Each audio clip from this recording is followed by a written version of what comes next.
Okay, switch this view real quick. Cool. Awesome. All right. Thank you, Great, Philip. all right. All right. Thanks, Philip. And nice to see you again and see Bilal and meet Alice. And I'm happy to go through some of these visuals, some of these, especially the resources. And I'm glad you'll be sharing this with the membership and posting it as you did with our previous event. We had an amazing event. It was last year, and the follow-up was really great. But I'd like what I want to do today is build on our conversation and our work we did with the U.S. Africa Chamber last year, and update you and the membership on some of the work we've been doing and some of the resources that we have been building that are really targeted at anyone, especially SMEs, that's interested in doing business in Africa. So that's really what our students have been tasked with. This is actually supported by a Department of Education BIE grant. It's a 2-year grant, and we're looking at the follow-up.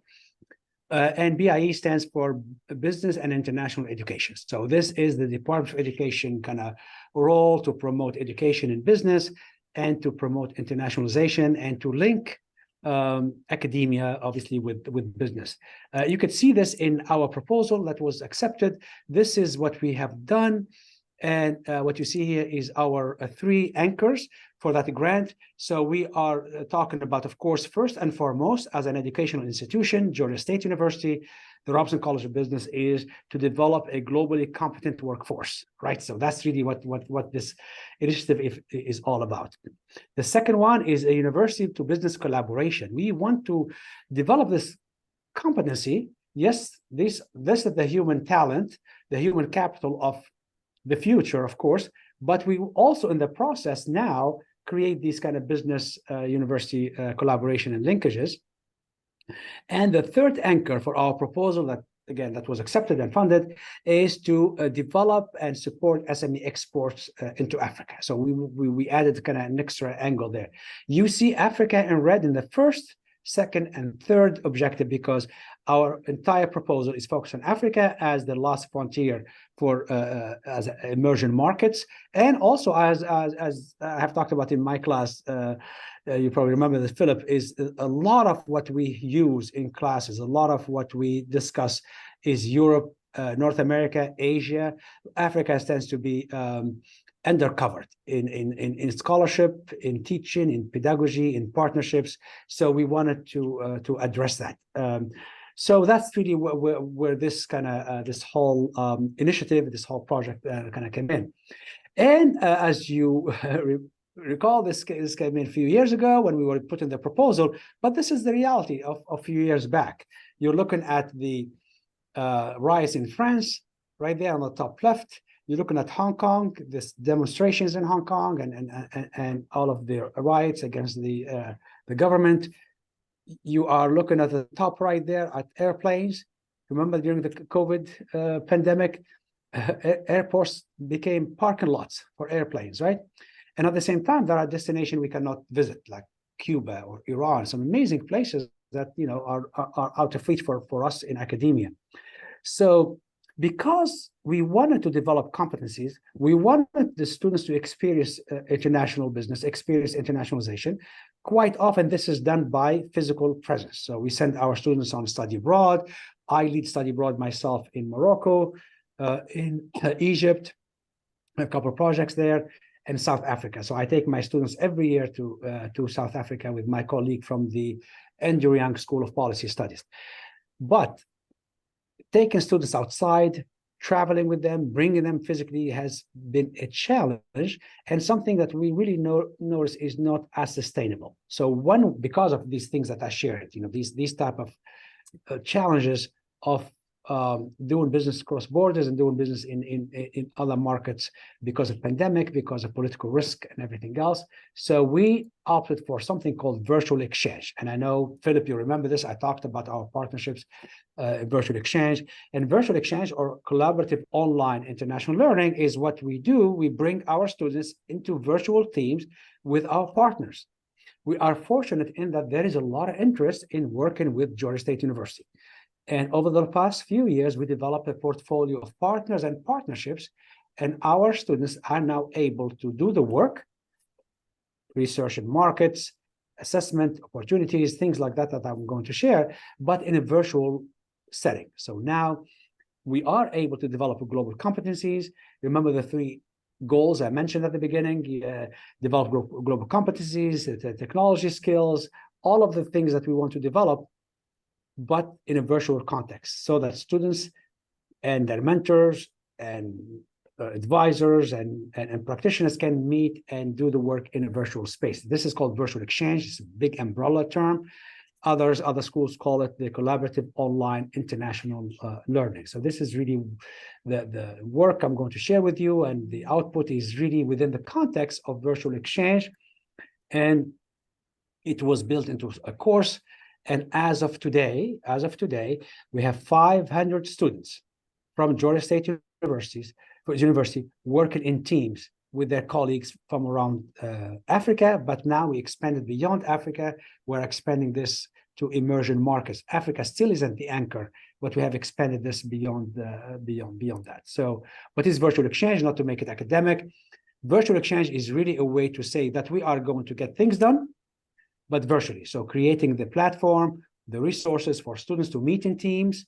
We have different ways. This works. Zoom works, and other means do work, but this is allowing them to meet virtually, develop cultural competency, because they still have to work through time zones, they still have to work through cultures, they still have to work through technology. So all of these skills are being built. But one thing that's really valuable for us at Georgia State University is the fact that we have a very large number of first generation. We have one of the highest percentages of Pell Grants. So these are students who need government support to be able to go to school. And the absolute majority of our students work. This is who we are as a university. So we are always looking for ways to make things affordable. In fact, one of the projects that we have been working on with my colleagues is affordable Georgia, University of Georgia, where we actually develop original content so the students don't have to buy books. And I was involved in one of that, the project. As a matter of fact, the course here, Visa 4000, is a course that I developed, and I developed it based on cases, based on article, and everything you can go to Google and find, right? So cost is a very big factor for us, and this works well. So all our students are able to do this. Study abroad, yes, you get scholarship, but how many can do that? Exchange programs going for a semester or a year, yes, that's wonderful, it's a great experience, but many of our students cannot afford to do that or lose their work for 1 year. So even if they get a scholarship to travel, you are still giving up, that opportunity cost. So we really have been designing all of the things with our student population in mind. Georgia State, obviously, as you know, graduates more Black students than any university, even though we're not an HBCU, but we have 5% of our students. We also have one of the largest population of Latin heritage students. And we are a majority school. We don't have a clear majority in our school. So it's a very unique context. And what we are doing here really fits well with the identity. This is where we are today. You can see Africa is still the center. We started with South Africa. We work with WITS. We work with Pretoria. We work with Casablanca in Morocco. We work with University of Lagos in Nigeria. University of South Mediterranean University in Tunisia, and 2 universities in Egypt. We had Kenya, as a matter of fact, and we do have Mount Kenya University. It's not in here because I want to put only the projects underway, not the ones that are starting. So Kenya is coming along. With Africa, we have expanded. We have now Brazil, we have Argentina, we have Portugal, Finland, and we have Indonesia. So our students, those 500 students, are in different sections, and each section is working with a partner school in these countries doing the projects, that virtual exchange projects. Where the chamber comes in, and where now the added value, this is something I shared earlier, except for, of course, for the expansion, is the fact that now we are in a position to leverage what the students does for SMEs. This is a post I made on our LinkedIn. We have a LinkedIn, I'll share that with you, Philip, if you could please share with the membership. It's about RCB global engagement. And now I have a new role as Associate Dean for International Engagement and International Partnerships. This is the LinkedIn page I manage, and I make posts about everything international happening. And I would love for the membership to kind of connect through that LinkedIn to see what we are doing, seminars and workshops, and that's in itself a resource. So this is, I'll share this with you, Philip, and you can post this. But what we have done is a portfolio of projects. We did not go to our partner in South Africa or Kenya or Nigeria or Egypt and say, this is what we need to do. We was like, what can we do? How can we align our work so your students benefit and our students benefit? And we started with innovation challenges. We've done this with ESCA, called the management in Casablanca. So our students now work with their peers in Africa. We've done this with, I believe, South Africa and Morocco. And they are working on innovation challenges. We work with a company called Agorize. Please let me know if you are able to see this. Again. Are you able to see this? Yep. Yeah, this is the company we work with. They are wonderful. They're based out of Paris. They have another office in Berlin, in Germany, and they work with companies. They work with multinational. CFF France. You could probably recognize some of these. Rail Innovation Challenge. This is with the Rail Innovation Faro Campus. This is a big one. And NEC Innovation. They work with Safran. That's a multi-billion-dollar company. They work with Huawei. The Huawei is a phone company from China. That's also a multi-billion-dollar company. They work with LG Electronics, Bayer. It's a multi-billion-dollar company from Germany. Gatorade, you guys know Gatorade. Obviously, that's a well-known name. Singapore Airlines is an excellent company. They do this. So these are big multinational corporations, and some of them are not very big, but they're amazing companies, and they roll out their challenges online, and our students jump in here in teams, working with mixed teams, working with their peers. So each team here, whatever project we do, we did the Gatorade project last time. So if you go to Gatorade, you will see some of our teams working with their partner school. I think this was Egypt in this case, but our students work and they solve these challenges, or they suggest solution to these challenges. This has worked out very well for us because the platform, we've done this very well. Schneider, by the way, Schneider Electric is a multi-billion-dollar French company. It's like Raytheon. They do a lot of electronics and big projects. And they, by the way, companies do this because this is how they scout for talent. So they're not doing it because they like to help students. They're doing it because this is how they find talent. And one of our students was offered a job at the Schneider Electric. Their proposal won the best proposal for North and South America, and they received the job offer. So the companies are doing it as really an effective way of finding a good future employees, which is great for us because the students do not pay. We did have people come in and say, oh yeah, we can give you this challenge, we can give you this, we can give you this consulting, and the students pay $50 per student. We love to work with these type of platforms where there is zero cost to our students. So this is one thing we've done. These are some of the teams our students did. These teams actually this one I believe was with again Morocco, because that worked out very, very well. And these are the teams. The teams come up with a name and a banner, and just to get them kind of into the project. So if any one of your membership companies would like to roll out a challenge, we are more than happy to go in there. It doesn't have to be through this company, but if you have a challenge, you want to go more to a market, you are in an industry, please talk to us.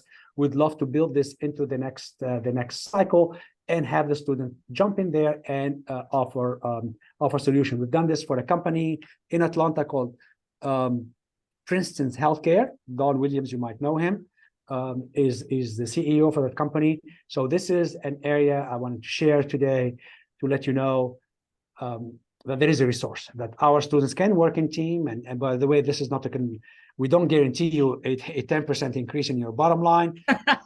This is like an academic exercise, but the students actually do a good job. They really do a good job. They have mentors.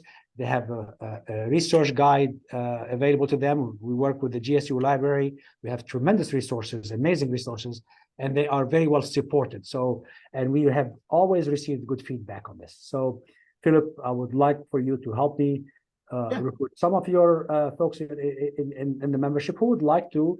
The only caveat is we give priority to Africa just because of the grant, of course, even though now we work beyond Africa.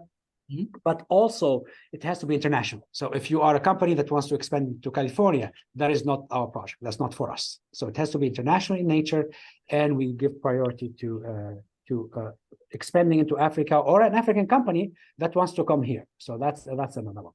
That's awesome. Do you guys have one-pagers on any of the sites, or is there a packet or a form? Because I can definitely we do. We actually do. We have what's called Project Charter, and actually we're updating that right now. Michelle Williams just is a new recruit for us.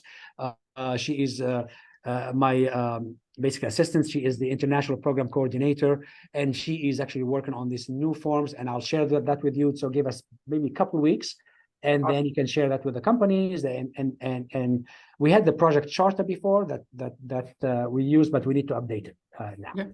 Awesome. Yeah, looking forward to it. I'll definitely be more than happy. I can already think of some people that would be interested that have some business that they do cross. The cycle is we are structured around semesters, obviously. So it has to be spring semester. If we miss the spring semester, it has to be fall semester. So that's how we work. We don't do as many of these in the summer, but we do have 1 or 2 summer options. Okay, awesome. The other one that the students have been working on, and this has been great, is the pestle. You know this, Philip, from my class. I hope you still remember this. Yep. I'm not going to put you on the spot, but this is the political, economic, sociocultural, technological, environmental, and legal systems. So the students delve into the market and provide a full market opportunity and risk assessment. This has been really kind of a pillar. We have done this with South Africa quite a few times. We have done this with Tunisia, with Egypt. We plan on doing this with Kenya. This is great because the students have quite a few resources. I'll share these with you. We assign them quite often regions. So North Africa, West Africa, East Africa, Central. Sometimes we combine Central with East Africa just because of the nature of the markets in that area. The other ones have big anchors. So you have, of course, Egypt, you have Nigeria, you have South Africa, and then you have Ethiopia or Kenya on that side. Democratic Republic of Congo, DRC, is also a good market. It's coming along now, but data is really still data availability can be quite a challenge there. So, and we do work with partners. We've done the macro environment. So students just do the macro, say, okay, well, I'm going to look at Southern Africa, and you know what? I think Zimbabwe would be the best market for you, given these factors. We look at West Africa, and I think Ghana will be the best, right? So it's not just the market size, but of course, everything else, rule of law, ease of doing business, corruption perception index, and all of those I'll show you how we can combine these. So the students work on this, and let me show you one of the outputs right now is this. This is an Excel sheet that's live. We go in and update it. And this is an Excel sheet that has all of the African economies. And this is up to date as of, I hope, last week. And it includes everything. Well, I will say maybe not everything, but 80% of the indicators you might need on the macro level. So this includes life expectancy, market size, population, area, but we also include more meaningful indicators such as corruption perception index, ease of doing business index, logistics performance index, economic freedom index. So where we add value, and by the way, this is available to you. I'll email to you, but you have to connect to the website I'm going to show you because that's where it's going to be up to date. So this is very nice. So let's say you are going to an economy and you really, let's say in the education business, and literacy rate is what you care about. So you want to rank these based on literacy rate. I would go here and say from largest to smallest. And there you go. So literacy rate now, you have Seychelles. So some data sometimes is not available for that year, but these are the market with the highest rate of education for their population, right? So you have South Africa, Namibia, Mauritius, Cote d'Ivoire, and so on and so forth. And then, so if that's the criteria, that's more critical for you. If you are going and you want people who can afford things, right, then you can go obviously to the per capita income here and largest to smallest, and it will rank for you the per capita income, Seychelles, Libya, Mauritius, and Botswana, Angola, Ghana, and so on and so forth, right? You want to go and you're selling, for example, something that's very cheap, cups. You're in the business of cups. So, that's driven by population. I mean, frankly, there's no income or corruption or anything like that. These variables are not as critical. So you might just you care about the population, and you can go to the largest and smallest. And there you, of course, you have your Nigeria, Ethiopia, Congo, DRC, Egypt, Tanzania, South Africa, and so on and so forth. So this is available on our website. I'll share the website with you, and the students work on this, and it's up to date, it's relevant, and we are adding variables as we go. But so far, I think we have really some of the key variables, and it comes from this work on this here. Now, just we don't create this data, so we have to recognize, we reference these. In business, we have to be in education, we have to be very clear about referencing and not claiming something that is not yours. That's very key. And we recognize the websites where things come from. These are the websites, but we do have our own original work. The Excel, their creation is our own. The data comes from different sources. We do our own videos too. We have experts. We have series of videos about exporting to Africa. We have series of videos about the challenges of doing business in Africa. And all of those are warehoused in this resource that I want to share with you. And this is the really what the work of the students comes down to. And I want to share this website. I think I already have it I already have this on here, I believe. By the way, this is the Global Edge, where our resources come from. Global Edge is an amazing website. This is available. I'll share this with you too, so you can go to any country here, and we use this. So if you go to, I don't know, you go to South Africa, you really have history, government. So the students are very well supported. Trade, statistic, culture, even corporations. What are the biggest companies in South Africa? What are some of the risk factors of doing business in South Africa? So we use Global Edge. We also use, of course, you guys know this, the Department of Commerce country commercial guides.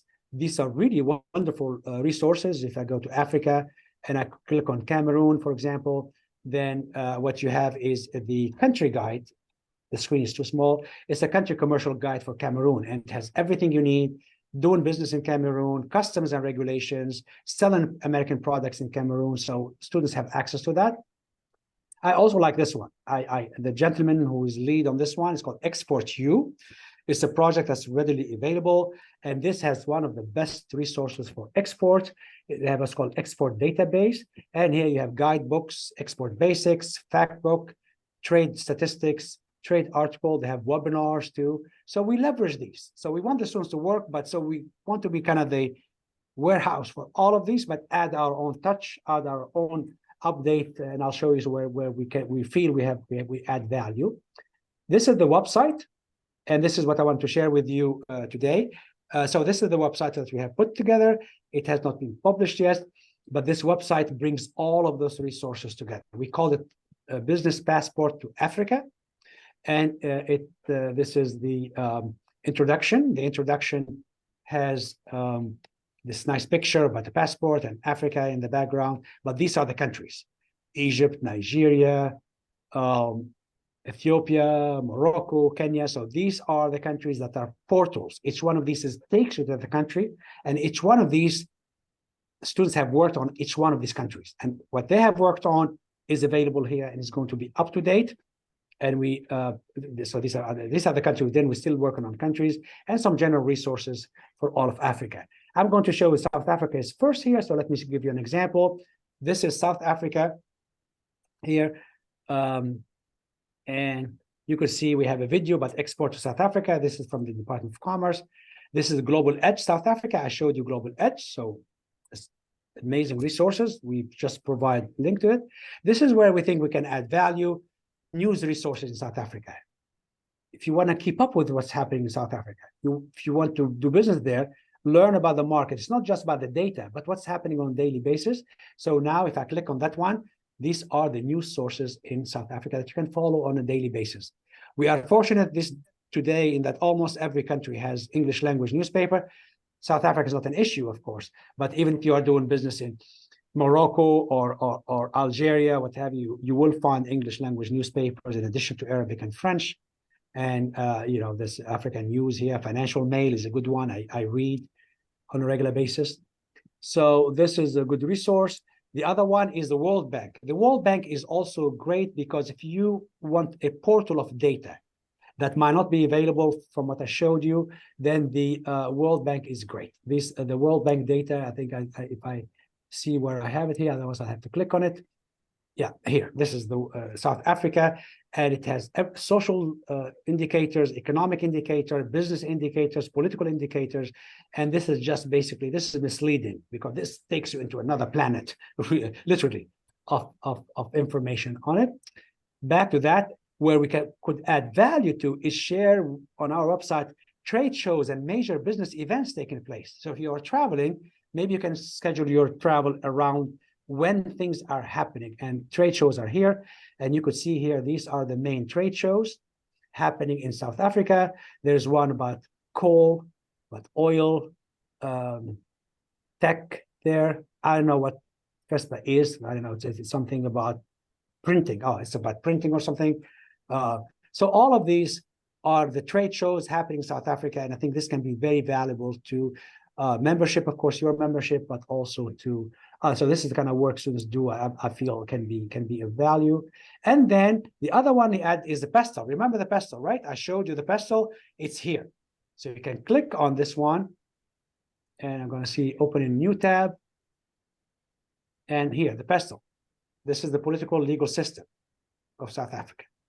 You could go back and you click on economic, and you will see something about the economic environment in South Africa. This is what I showed you earlier, and this is original work. This is our students' work here, of course, leveraging data that's available there.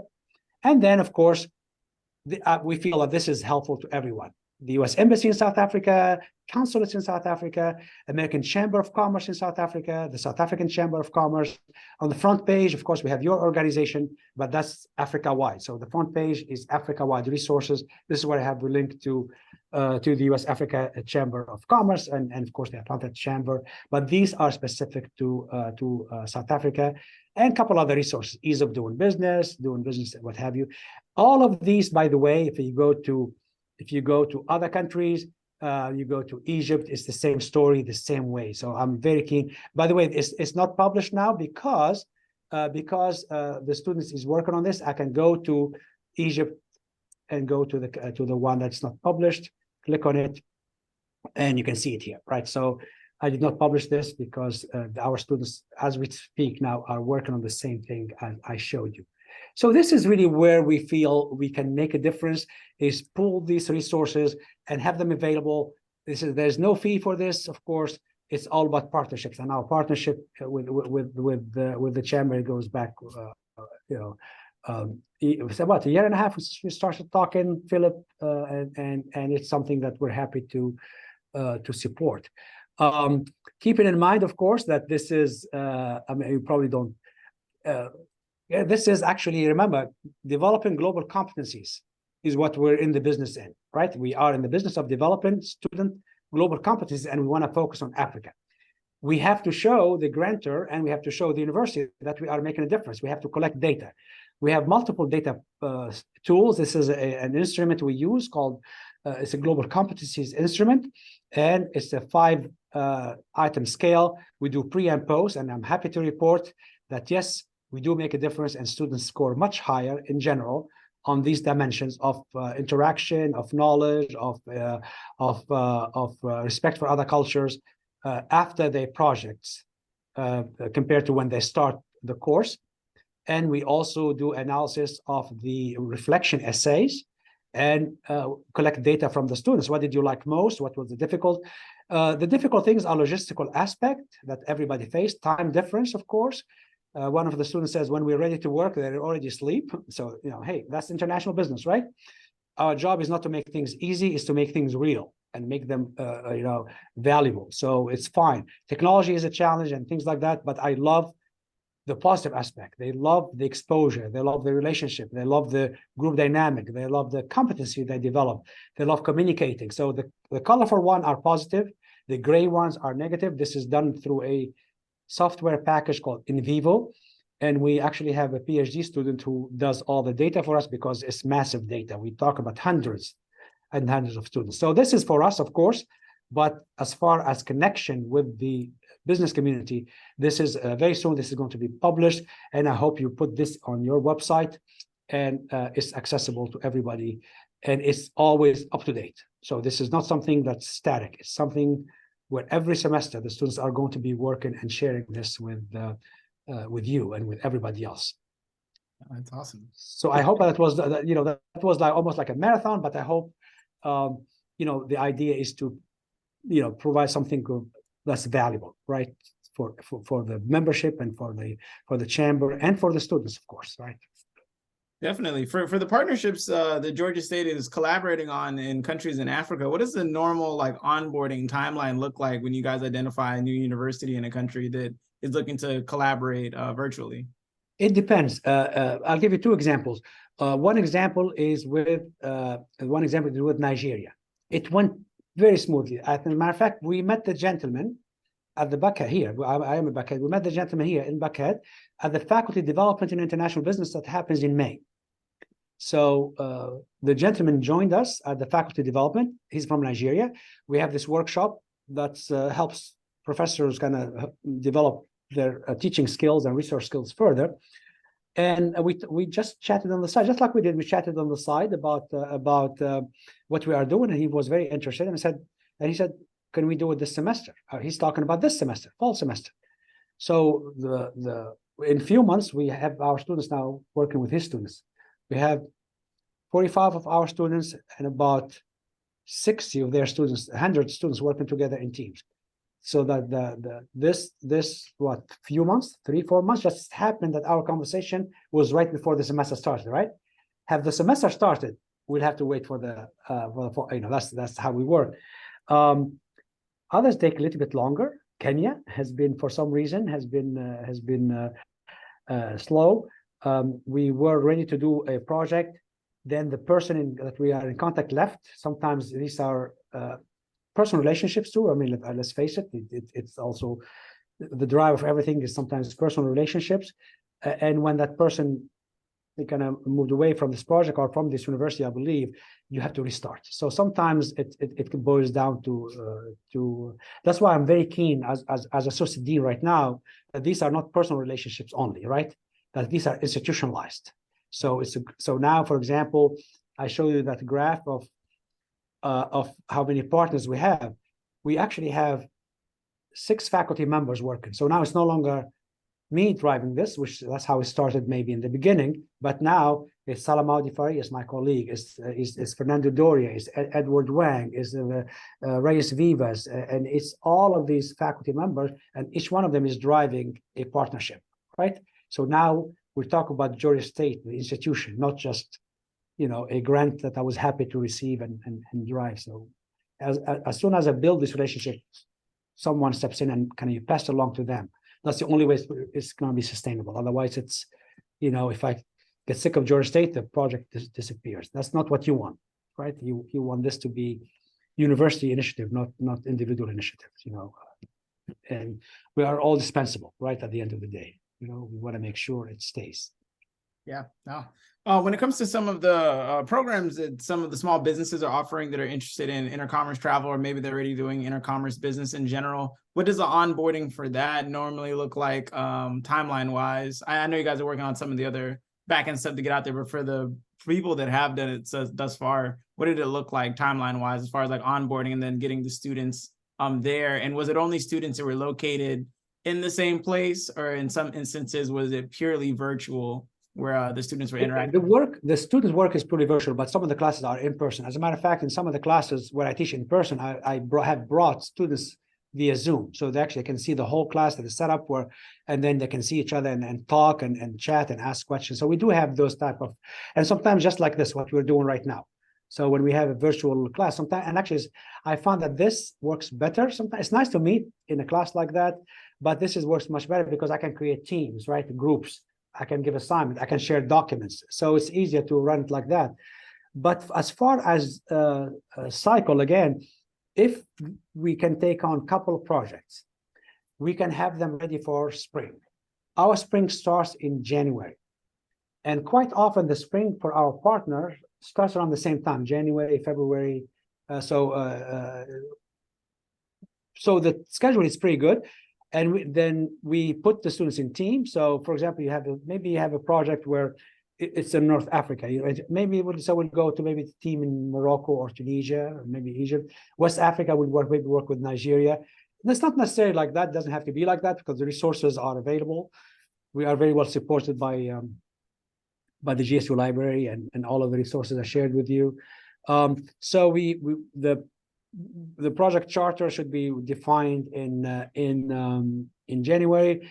Students really love visuals. So if the stakeholder, the company owner, that makes a video, and I can show you an example of that. We've done a project where the company CEO did a 20-minute video where he talked about his company, talked about what they want, what markets they were not specific. They say, we want to expand in Africa. Can you help us?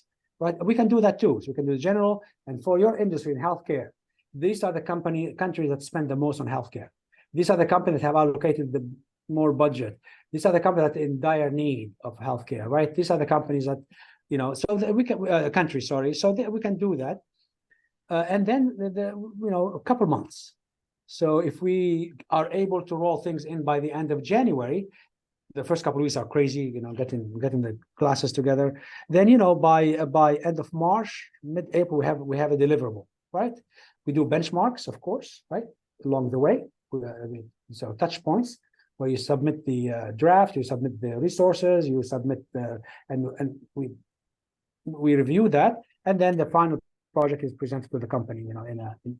We have multiple teams working on that. So, and that works very well because then, we could look at the best resources and things like that. So, give it, I will say, the whole thing 3 months. Okay, awesome. And I'm sure that before we close out the video, and I'm sure we'll continue talking a little bit off camera, I'd love for you to plug in the other event that you guys are planning on showcasing later on in Q4, so people can have an idea of what else is going on, and I'll be sure to send out info on that as well. Absolutely. And let me put a plug in, and if you could please share this. This is the new LinkedIn that for RCB Global. And let me, I see the pictures here, so I'm going to minimize this. This is RCB Global. And what I'm going to put on the screen in the chat, sorry, what I'm going to put in the chat is the link to this. So please, if you can follow this, it will help tremendously because we can, let's see, I'm not sure where the screen is. Here we go. The chat is right here.